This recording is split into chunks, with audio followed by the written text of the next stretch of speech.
When it comes to choosing a new pope, the process is a mix of ancient tradition, religious ritual, and politics. Only a small select group has a say in the decision, with votes taking place behind closed doors in the Sistine Chapel.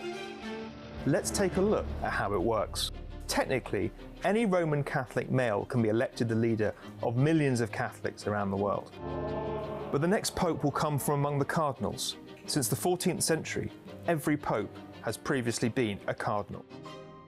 The task of electing a pope falls to the College of Cardinals. They are chosen by the popes and wear distinctive red robes meant to symbolize a willingness to shed their blood for the Christian faith. They must be younger than 80 years old to participate in the vote. The election, known as a conclave, usually happens 15 to 20 days after the papal office becomes vacant, and all eligible candidates must vote in person. Before they start voting, all the cardinals, including those over 80, gather for crucial meetings in Rome. It is here that the big questions facing the church are discussed and potential candidates start to emerge. The conclave begins with a special morning mass in St. Peter's Basilica. After this, the strictly guarded vote takes place in the Sistine Chapel. Once the conclave starts, cardinals aren't allowed to speak to anyone outside of the process, read media reports, receive messages, or discuss the details of the elections afterwards. If they break the conclave secrecy rules, they risk excommunication. Once the voting starts, they write a candidate's name on a ballot, and in order of seniority, they drop them into a chalice. Cardinals aren't allowed to vote for themselves. The results are recorded by 3 designated cardinals. To be elected pope, a candidate needs to gain 2/3 of the vote. If that doesn't happen, they vote again and again. In total, 4 rounds of voting can be held a day until they reach that threshold. If no man is elected after 4 days, the conclave breaks for prayer and discussion before trying again. The voting process takes place behind the scenes. So how does the public find out when a new pope has been chosen? The ballots are burned once in the morning and once in the evening. If there's no winner, a chemical is added to turn the smoke black, so the people waiting in St. Peter's Square know that a new pope has not yet been chosen. But when a pope has been elected, a different chemical is added to ensure smoke comes out white, signalling a new pontiff. And finally, the man chosen must accept the decision of the cardinals. A senior cardinal tells the world, "We have a pope," and introduces the new pontiff to the crowd gathered in St. Peter's Square. The new pope goes out onto the balcony to make his first remarks and give his blessing. Pope Francis's coffin will be closed Friday evening ahead of Saturday's funeral.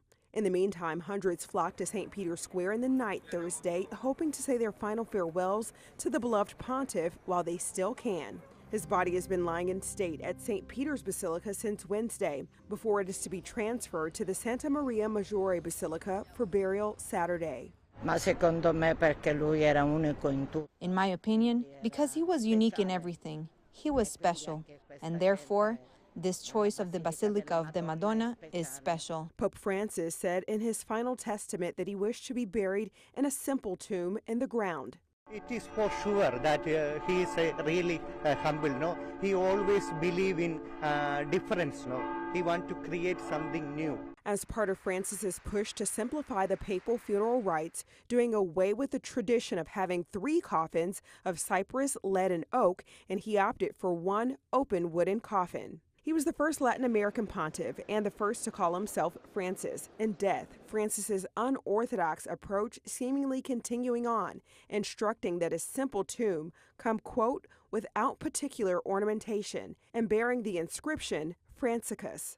I think it's good for him because he feels at home here. He stopped here before and after every trip that he took overseas.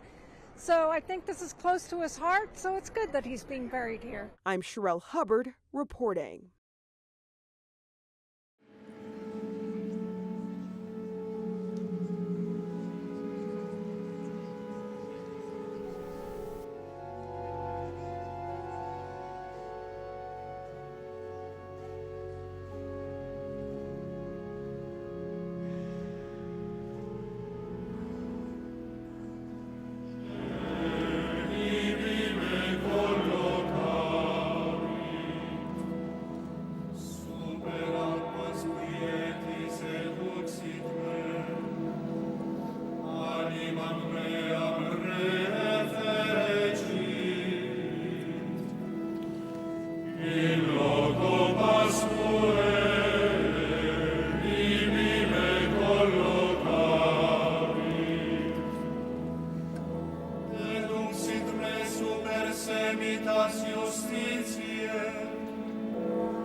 Yusuf. Buonasera, Santo Padre. Buonasera, come stai? For the last 18 months of his life, this was Pope Francis's nightly ritual. At 8 p.m., a call to war-torn Gaza. Cosa avete mangiato oggi? Del pollo, le ali, el resto del pollo, la salita, ¿qué tal, Santo Padre? Lo que quedó. Buon Natale, tante grazie. From the third day of the war until 2 days before his death, Pope Francis spoke nightly with the Holy Family Church, forging a special wartime bond that priests and parishioners of Gaza's only Catholic church won't ever forget. Daily he called us and to ask for peace, to pray for peace, and to give the blessing for all Gazan people and for all the Palestinians. He spoke to us with a father's anxiety for his children, church leader George Anton recalled. He would reassure us, checking if we had eaten, if we had something to drink, if we had medicine, how the children were feeling, how the mothers were coping. The relationship drew the Pope closer to the plight of Gaza's civilian population and informed his outspoken criticism of Israel's attacks. Yesterday, children were bombed, the Pope decried in December. This is cruelty. This is not war. I want to say this because it touched my heart. The Pope also regularly called out rising anti-Semitism and demanded the release of Israeli hostages, including in his final address on Easter Sunday, in which he called for a ceasefire one last time. Inside Gaza's Holy Family Church, one of the many communities Pope Francis touched gathers to pray for his soul and for the world to see them as Francis did.